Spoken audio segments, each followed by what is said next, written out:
الحمدللہ وحدہ لا شریک لہ والصلاۃ والسلام علی من لا نبی بعد۔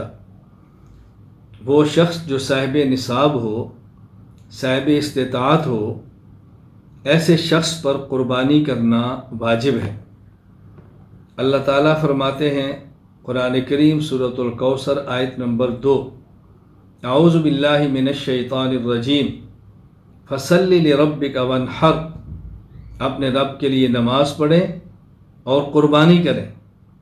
امام ابو بکر احمد بن علی الرازی، امام جساس، وفات 370 ہجری، اس آیت کی تفسیر میں احکام القرآن للجساس میں فرماتے ہیں قال ابو بکر ھذا التأویل یتضمن معنیین احدہما ایجاب صلاۃ الاضحیٰ والثانی وجوب الاضحیہ۔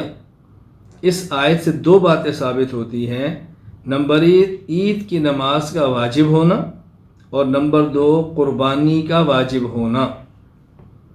مشہور مفسر علامہ قاضی ثناء اللہ پانی پتی رحمہ اللہ تعالی، وفات سن 1225 ہجری، اس آیت کے تحت التفسیر المظہری میں فرماتے ہیں قال عکرمہ وعطاء وقتادہ فصل لربک صلاۃ العید یوم النحر ونحر نسکک فعلی ھذا یثبت بہ وجوب صلاۃ العید والاضحیہ۔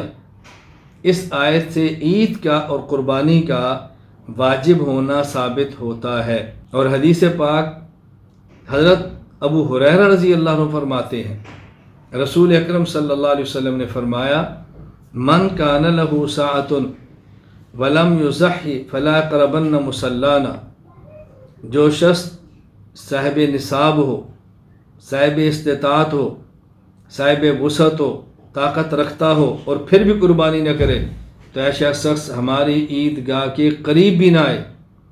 نبی کریم صلی اللہ علیہ وسلم نے سخت وعید فرمائی ہے، سخت وعید فرمائی ہے، سخت وعید بیان فرمائی۔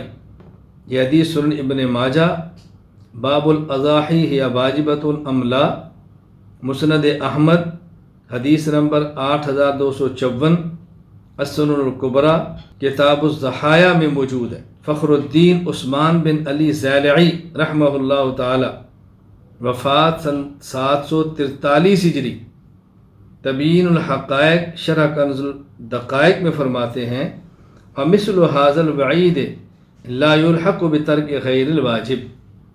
رسول اکرم صلی اللہ علیہ وسلم جہاں وعید اور اتنی سخت بات ارشاد فرمائیں، یہ واجب کے چھوڑنے پر ہی ہو سکتی ہے۔